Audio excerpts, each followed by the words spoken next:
Shalom saudara-saudara, kita bertemu kembali di dalam PA Online GKA Immanuel Malang. Hari ini kita akan bersama-sama meneruskan PA kita dari Kisah Para Rasul pasal yang ke-15. Kita meneruskan ayat yang ke-22 sampai 34. Saya akan membacakannya untuk saudara sekalian. Jawaban kepada Antiokhia. Maka rasul-rasul dan penatua-penatua beserta seluruh jemaat itu mengambil keputusan untuk memilih dari antara mereka beberapa orang yang akan diutus ke Antiokhia bersama-sama dengan Paulus dan Barnabas, yaitu Yudas yang disebut Barsabas dan Silas. Keduanya adalah orang terpandang di antara saudara-saudara itu. Kepada mereka diserahkan surat yang bunyinya, "Salam dari rasul-rasul dan penatua-penatua, dari saudara-saudaramu kepada saudara-saudara di Antiokhia, Syria, dan Kilikia yang berasal dari bangsa-bangsa lain. Kami telah mendengar bahwa ada beberapa orang di antara kami yang tiada mendapat pesan dari kami, telah menggelisahkan dan menggoyangkan hatimu dengan ajaran mereka. Sebab itu, dengan bulat hati kami telah memutuskan untuk memilih dan mengutus beberapa orang kepada kamu bersama-sama dengan Barnabas dan Paulus yang kami kasihi, yaitu dua orang yang telah mempertaruhkan nyawanya karena nama Tuhan kita Yesus Kristus. Maka kami telah mengutus Yudas dan Silas, yang dengan lisan akan menyampaikan pesan yang tertulis ini juga kepada kamu. Sebab adalah keputusan Roh Kudus dan keputusan kami, supaya kepada kamu jangan ditanggungkan lebih banyak beban daripada yang perlu ini. Kamu harus menjauhkan diri dari makanan yang dipersembahkan kepada berhala, dari darah, dari daging binatang yang mati lemas, dan dari percabulan. Jikalau kamu memelihara diri dari hal-hal ini, kamu berbuat baik. Sekianlah, selamat." Setelah berpamitan, Yudas dan Silas berangkat ke Antiokhia. Di situ mereka memanggil seluruh jemaat berkumpul, lalu menyerahkan surat itu kepada mereka. Setelah membaca surat itu, jemaat bersukacita karena isinya yang menghiburkan. Yudas dan Silas, yang adalah juga nabi, lama menasihati saudara-saudara itu dan menguatkan hati mereka. Dan sudah beberapa waktu keduanya tinggal di situ, saudara-saudara itu melepaskan mereka dalam damai untuk kembali kepada mereka yang mengutusnya. Tetapi Silas memutuskan untuk tinggal di situ. Berbahagia kita yang baca firman Tuhan, menyimpan dalam hati dan berjalan dalam tuntunannya. Mari kita berdoa sebelum kita membahasnya. Tuhan Yesus, terima kasih kami boleh bertemu kembali untuk belajar firman-Mu. Tuntunlah kami dengan kebenarannya, dan kiranya Engkau ya Roh Kudus yang buat kami mengerti, menghidupinya, menjalankannya, dan hidup kami sungguh berkenan kepadamu, memuliakan Tuhan dan menjadi berkat. Terima kasih Tuhan, kami serahkan waktu ini kepadamu. Demi Yesus Juru Selamat kami berdoa dan mohon pimpinan Tuhan. Amin. Nah saudara-saudara, tema tentang jawaban pada Antiokhia ini adalah bagian dari apa yang kita bahas minggu yang lalu, yaitu sidang di Yerusalem. Persoalannya adalah ada orang-orang yang datang ke Antiokhia dari Yudea, lalu memberitahukan pada saudara-saudara yang sudah percaya itu bahwa kalau mereka percaya Yesus itu tidak cukup, harus disunat dan mengikuti tradisi yang ditinggalkan oleh Musa, baru mereka boleh selamat. Dan itu menimbulkan perdebatan ya, termasuk Paulus dan Barnabas itu melawan dengan keras karena mereka percaya bahwa keselamatan itu hanya anugerah Tuhan. Tetapi menarik saudara-saudara, mereka bukan hanya bertengkar, tetapi mereka kemudian memutuskan, mari kita tanya kepada para rasul dan para pemimpin jemaat di pusat, yaitu di Yerusalem. Maka diutuslah Paulus, Barnabas, dan beberapa jemaat, ya termasuk orang-orang yang bertengkar itu barangkali, pergi ke Yerusalem. Di Yerusalem mereka disambut oleh para rasul dan para pemimpin jemaat, yaitu ada Petrus, ada Yohanes, ada Yakobus, itu yang disebut oleh Paulus di dalam kitab Galatia, dan mereka mengadakan persidangan. Dikatakan setelah mereka beberapa waktu bertukar pikiran, jadi ada diskusi yang cukup panjang, maka kemudian Petrus itu pertama-tama yang berdiri. Dia menceritakan bagaimana Tuhan itu berkarya di tengah-tengah orang bukan Yahudi, sekalipun mereka tidak kenal hukum Musa, melalui peristiwa Kornelius, ya pertobatan Kornelius. Lalu Petrus mengatakan, Tuhan mengaruniakan mereka Roh Kudus sama seperti kita, dan Tuhan tidak membuat perbedaan. Ya, dan oleh perkataan Petrus itu, semua saudara-saudara yang sedang berdiskusi, berdebat itu terdiam, dan kemudian diberi kesempatan pada Paulus dan Barnabas yang juga menceritakan bagaimana orang-orang asing di Ikonium, di Derbe, di Listra yang sudah kita bahas yang lalu itu, mereka percaya pada Tuhan Yesus dan ada mujizat-mujizat yang terjadi di tengah bangsa-bangsa lain itu, ya. Dan kemudian saudara-saudara, lalu Yakobus itu terakhir berdiri, ya. Dan dia mengatakan, saudara-saudara, firman Tuhan. Nah ya, firman Tuhan juga mengatakan hal yang sama. Tuhan akan menjadi juru selamat bagi segala bangsa. Nah, saudara-saudara, berdasarkan perundingan dan diskusi itu, lalu apa yang dikatakan oleh Yakobus, maka kemudian diambillah keputusan. Maka rasul-rasul dan penatua-penatua beserta seluruh jemaat itu mengambil keputusan. Ya, apa keputusannya? Yang pertama, mereka akan mengirim utusan, yaitu Yudas dan Silas, orang-orang yang terkemuka, artinya orang yang terpandang, yang terkenal di antara mereka, yang dihormati, untuk pergi membawa surat, ya, bersama-sama dengan Paulus dan Barnabas dan orang-orang yang datang dari Antiokhia itu untuk kembali ke Antiokhia. Lalu yang kedua, mereka akan membuat suratnya itu, ya, yang bukan hanya berlaku untuk orang-orang di Antiokhia, tetapi juga untuk bangsa-bangsa lain.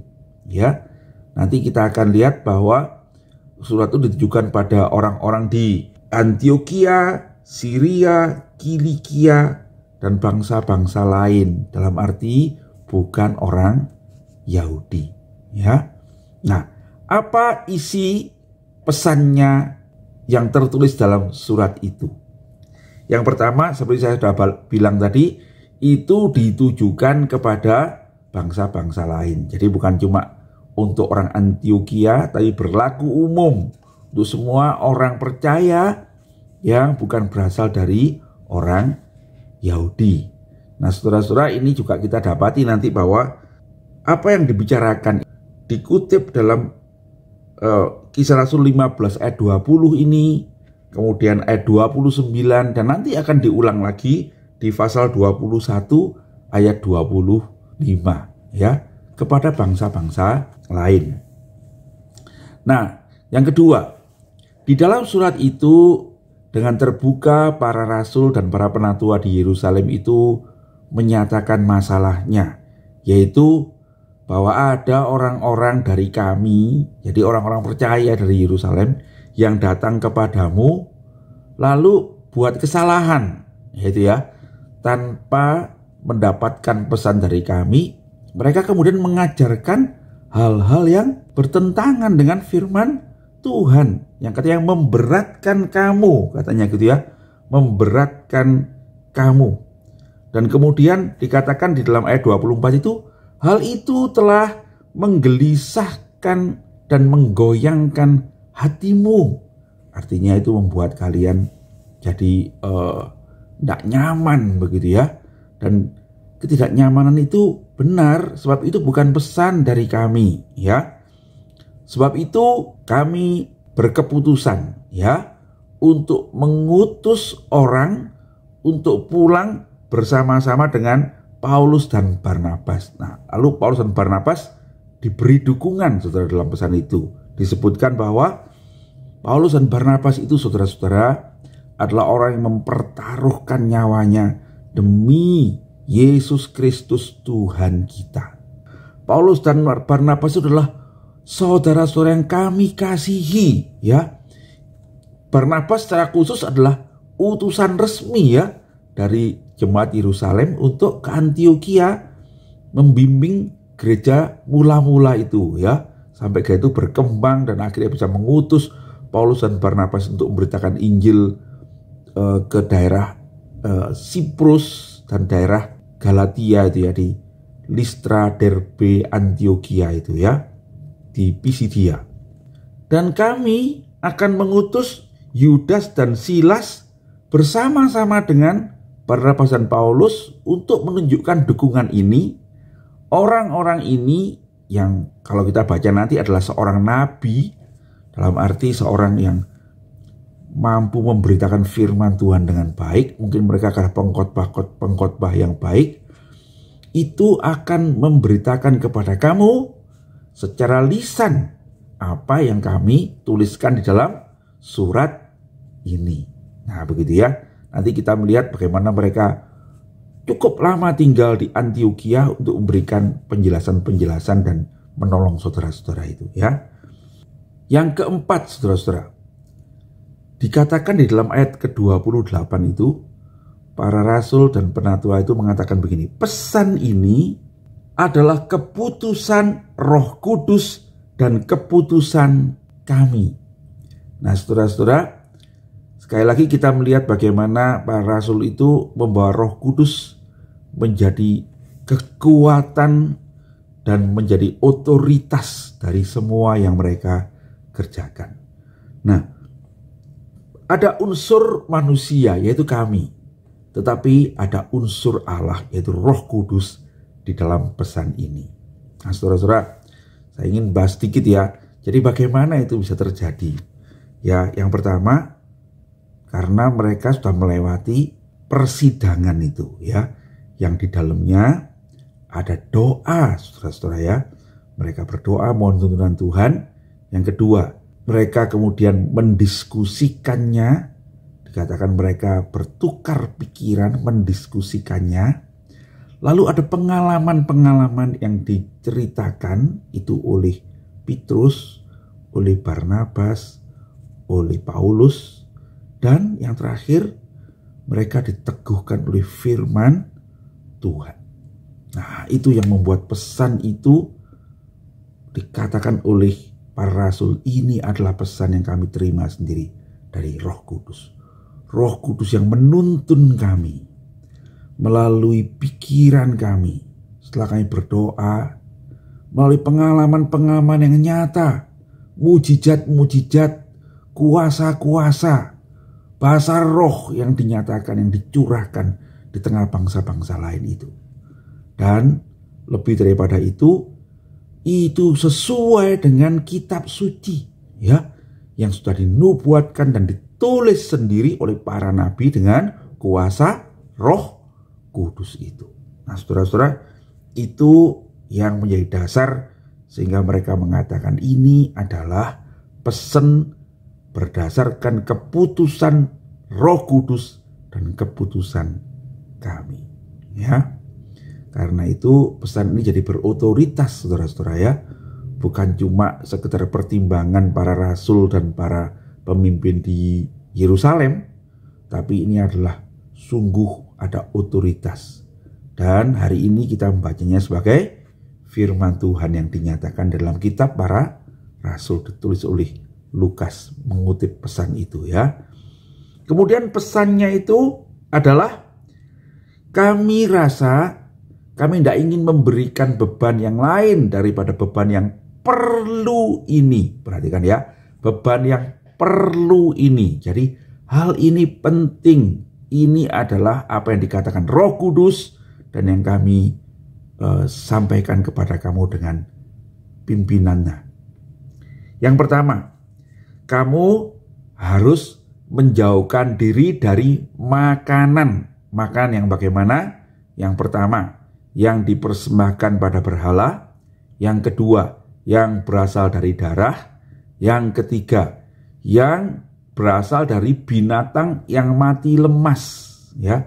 Entah itu dicekik, entah itu tenggelam, entah itu kena penyakit lalu mati, ya. 3 hal tentang makanan. Dan satu lagi adalah kau harus menjauhkan diri dari percabulan. Saudara, 3 yang pertama adalah tentang makanan. Kenapa kok tentang makanan, saudara-saudara? Sebab ada beberapa pertimbangan yang oleh para penafsir dikatakan. Yang pertama, sebab mereka itu menunjukkan toleransi pada orang-orang Yahudi. Jadi orang Kristen pertama itu orang-orang Yahudi yang barangkali nanti juga tersebar kepada bangsa-bangsa lain itu, yang mempunyai tradisi tidak makan persembahan berhala, tidak makan darah sebab darah itulah jiwa, dan tidak makan daging binatang yang mati lemas. Ya. Sebaliknya orang-orang Yahudi juga mentoleransi pada saudara-saudara yang lain, yaitu mereka boleh makan binatang yang menurut orang Yahudi itu tidak kosher gitu ya, tidak disembelih dengan cara-cara yang kudus menurut aturan Musa, begitu ya. Binatang-binatang yang dianggap haram, tetapi bagi bangsa-bangsa lain itu tidak haram misalnya begitu ya. Jadi tidak disebut saudara tidak boleh makan babi dan sebagainya ya. Tapi 3 hal itu. Nah, kedua itu juga menunjukkan bahwa mereka harus menghindari hal-hal yang bisa merusakkan kesehatan. Saudara-saudara, darah itu banyak yang bisa mengandung racun-racun ya. Binatang yang mati lemas itu bisa disebabkan oleh penyakit-penyakit juga. Sehingga dikatakan kamu tidak boleh makan binatang yang mati lemas. Lalu persembahan berhala itu menunjukkan bahwa mereka harus meninggalkan berhala-berhala mereka. Ya, mereka harus memisahkan diri dari orang-orang yang menyembah berhala-berhala. Ya, siapa yang ikut Tuhan Yesus harus sungguh-sungguh ikut Tuhan Yesus. Jangan lagi menyimpan pusaka-pusaka. Jangan lagi ikut-ikut berdoa pada dewa-dewa yang lain. Pengharapanmu hanya pada Yesus. Itu maksudnya ya. Saudara-saudara, itu juga berlaku untuk kita semua. Ya. Nah, yang berikutnya, yang penting dibandingkan makanan adalah moral, saudara-saudara ya. Dikatakan kamu harus menjauhkan diri dari percabulan.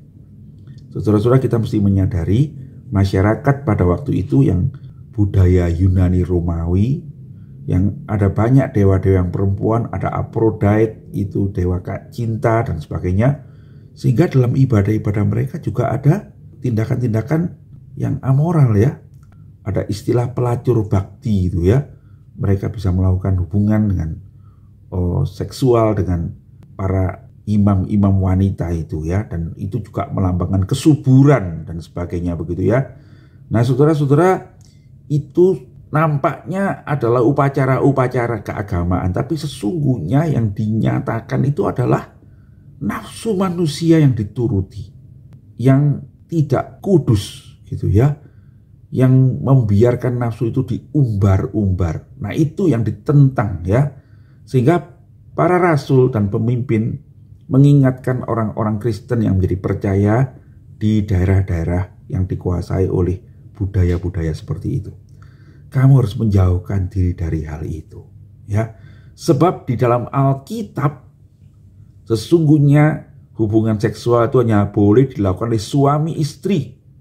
Itu bukan pelampiasan nafsu, tapi itu hal yang kudus yang dipakai oleh Allah untuk mendatangkan keturunan.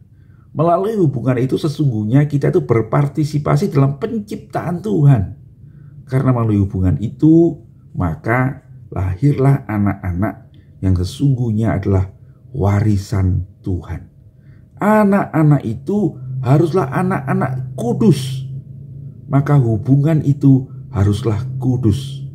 Kudusnya bagaimana? Ketika hubungan itu dibawa di dalam iman, dalam pernikahan di hadapan Tuhan. Maka dilaranglah oleh para rasul dan para pemimpin di Yerusalem, kamu tidak boleh melakukan hubungan itu di luar pernikahan. Jauhilah percabulan. Ya, percabulan itu hubungan seksual di luar pernikahan. Nah, saudara-saudara, ini juga berlaku untuk kita ya. Kita mesti ingat hari ini kita juga hidup di tengah-tengah keadaan yang bisa membawa kita kepada hal seperti itu. Multimedia itu membuat kita sulit menghindari pengaruh-pengaruh immoralitas yang ditampilkan begitu saja. Saudara-saudara, karena itu betapa kita harus menjaga diri kita, menjaga anak-anak kita dengan selalu bertekun dalam firman Tuhan. Tidak mudah, tetapi kita mesti ingat, itulah pesan bagi segala bangsa, termasuk bagi kita. Nah, saudara-saudara, kemudian pesan itu ditutup dengan ucapan selamat. Demikianlah pesan kami, Shalom, begitu ya. Dan kemudian Silas dan Yudas bersama Barnabas, Paulus dan saudara-saudara dari Antiokhia itu kembali ke Antiokhia, dan kemudian mereka mengumpulkan jemaat Antiokhia dan menyampaikan pesan itu. Nah, tanggapannya menarik, saudara. Di ayat 31 dikatakan jemaat Antiokhia itu bersuka cita. Kenapa? Karena pesan itu menghibur, ya, menghibur. Apa itu yang menghibur, saudara-saudara? Yang pertama, pesan itu menegakkan kebenaran, membawa mereka kembali pada firman Tuhan. Pesan itu membawa ajaran yang benar, ya, dan itu bisa dirasakan, itu menjadi kekuatan, dan bersama-sama dengan itu pesan itu juga menunjukkan kasih, ya, dan penghargaan kepada semua saudara-saudara. Nah, perhatikan saudara ya, ada kasih, tetapi ada kebenaran yang ditegakkan. Dan itulah yang menjadi penghiburan bagi jemaat di Antiokhia itu. Nah, saudara-saudara, itu juga yang seharusnya menjadi penghiburan bagi setiap kita yang berjemaat, yang bergereja. Di gereja itu ajaran yang benar harus tegakkan. Orang yang datang gereja harus tahu bagaimana hidup menjadi orang Kristen. Orang ke gereja harus tahu dan diajarkan percaya kepada Tuhan Yesus Kristus. Orang ke gereja harus tahu dan yakin akan kekuatan Allah yang melindungi, yang menuntun, menjadi pegangan dalam hidup orang percaya. Orang ke gereja harus dikuatkan imannya karena kesetiaan Allah yang diberitakan, ya. Tetapi di sisi lain, orang ke gereja harus juga merasakan kasih, ya, penghiburan, ya, bukan cuma ditegur dosa-dosanya, tetapi juga diingatkan akan kasih Tuhan yang mengampuni orang berdosa. Keseimbangan semacam itu, saudara, yang membuat ada sukacita dalam umat Tuhan. Keseimbangan semacam itu yang membuat gereja Antiokhia itu bertumbuh. Saya berharap di gereja kita juga ada keseimbangan semacam itu juga, ya. Kebenaran harus ditegakkan, dosa harus ditegur, tetapi kasih itu juga harus dinyatakan. Ya, Tuhan kiranya menuntun kita semua.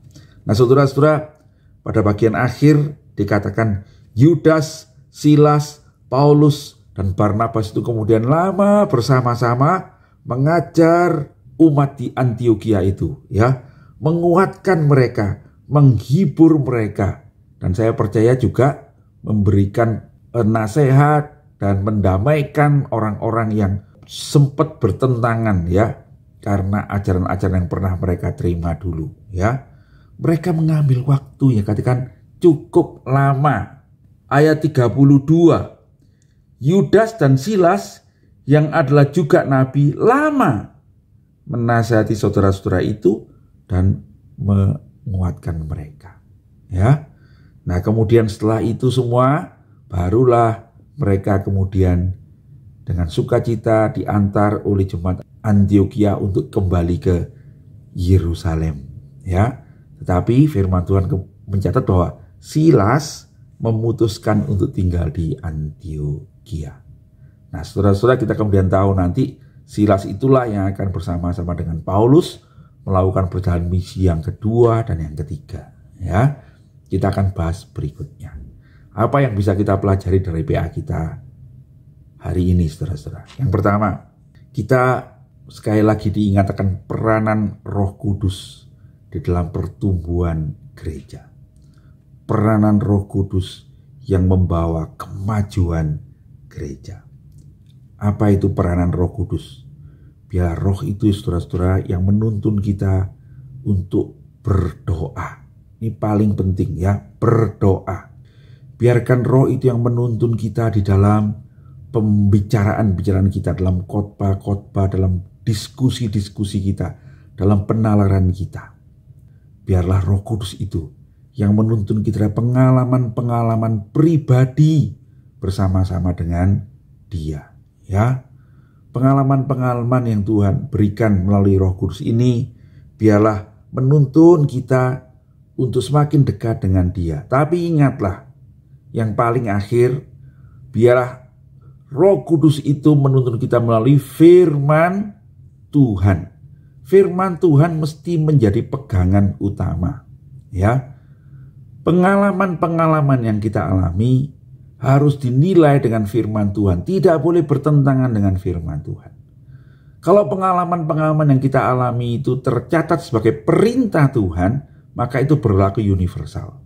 Tapi kalau pengalaman-pengalaman rohani yang kita alami itu tidak bertentangan dengan firman Tuhan, tetapi tidak dicatat sebagai perintah firman Tuhan, maka itu harus kita terima sebagai pengalaman pribadi, ya, yang diberikan Tuhan kepada kita. Jangan kita memaksakannya kepada orang lain. Yang menjadi pedoman haruslah firman Tuhan. Ya, firman inilah yang menjadi kebenaran yang akan menuntun kita. Ya, dan kiranya firman Tuhan ini jugalah yang akan menolong kita untuk melakukan kebenaran itu dalam hidup kita, di dalam kasih kita pada Tuhan Yesus, dalam penyertaan Tuhan Yesus. Yang kedua, pesan pada orang percaya yang bukan Yahudi. Ya, saya tertarik untuk mengajak kita memperhatikan apa yang kita makan, saudara-saudara. Mari kita makan dan minum itu dengan mengingat Tuhan. Ya, yang pertama, biarlah kita selalu bersyukur untuk makanan kita. Salah satu aspek kenapa Daniel itu tidak mau makan makanan yang dipersembahkan kepada Raja Nebukadnezar dan berhalanya itu adalah sebab dia mau mengatakan di dalam hidupnya, dalam kesaksiannya itu, bahwa yang menjadi pemelihara hidupku bukan Nebukadnezar, tapi pemelihara hidupku adalah Tuhan. Sebab itu dia menolak untuk makan makanan persembahan berhala itu. Dia makan sayur dan minum air putih. Saudara-saudara, makanan ini apakah membuat kita tuh menyembah berhala? Itu penting ya. Menyembah berhalanya itu yang harus kita hindari. Kalau karena makanan-makanan itu kita dibawa pada penyembahan kepada yang lain, pengharapan kepada Allah-Allah lain, lebih baik kita menolaknya. Ya, bukan cuma makanan, tapi hal yang lain juga. Jikalau kita mendapatkan rezeki, mendapat keuntungan, penglaris karena kepercayaan-kepercayaan yang lain, ke dukun-dukun atau ke dewa-dewa, saudara, tolaklah itu.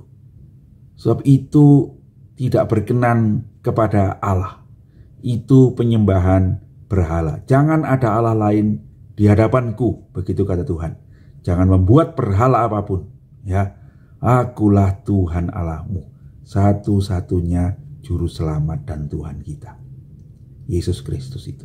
Ya, saudara-saudara, yang kedua, Di dalam makanan itu, mari kita menjaga kesehatan. Jangan makan makanan yang merusak kesehatan kita. Jangan sekedar memenuhi nafsu, keinginan kita, kedagingan kita, nafsu lidah kita itu ya. Yang ketiga, melalui makanan itu juga menunjukkan kepedulian kita pada sesama kita. Paulus tuh mengingatkan ya dalam 1 Korintus pasal ke-8. Dia bilang, saudara-saudara, saya mengatakan bahwa semua makanan itu tidak ada yang menajiskan kita. Tetapi kalau makanan itu boleh kita makan, tidak berarti itu harus kita makan. Tapi makanlah makanan itu kalau itu berguna. Kalau sekalipun itu berguna, tetapi itu tidak membangun, jangan dimakan. Jadi makan apa yang membangun? Membangun apa? Membangun iman. Iman siapa? Iman saudara-saudaramu. Kalau karena kamu makan itu menjadi batu sandungan saudaramu, lebih baik kamu tidak makan. Sebab saudaramu itu lebih penting daripada makanan itu. Nah itu ya, mari kita menunjukkan melalui makan minum kita itu kasih kita pada saudara kita, toleransi kita pada saudara-saudara kita, hormat kita pada saudara-saudara yang lain, sesama orang percaya. Dan itu kiranya membawa kita pada nasihat yang terakhir yang ingin saya bahas hari ini adalah, biarlah dalam hidup kita sebagai orang percaya, kita ini menunjukkan kasih dan kebenaran yang seimbang. Dosa harus ditegur, ya. Firman Tuhan harus diberitakan, kebenaran harus ditegakkan. Tetapi kasih juga harus dinyatakan. Mari kita mohon pertolongan Roh Kudus dan kita akan terus belajar ya firman Tuhan ini, melihat bagaimana jemaat yang mula-mula itu, dan biarlah itu menuntun kita semua berjalan dalam terangnya. Mari kita berdoa. Tuhan, terima kasih untuk apa yang boleh kami baca dan pikirkan hari ini. Sekarang tuntunlah kami bukan hanya menjadi orang yang mendengar firman, tapi melakukannya. Dan Roh Kudus sendiri kiranya Engkau yang menuntun kami ya Tuhan. Engkau yang menopang kami, menguatkan kami, dan membawa hidup kami jadi kebaikan bagi sesama kami. Terpujilah nama Tuhan. Demi Yesus Juru Selamat kami yang hidup, kami berdoa dan mengucap syukur. Amin. Demikian PA kita, saudara-saudara. Kita bertemu nanti sore jam 6 di dalam Zoom meeting untuk mendiskusikan PA ini ya. Tuhan Yesus memberkati.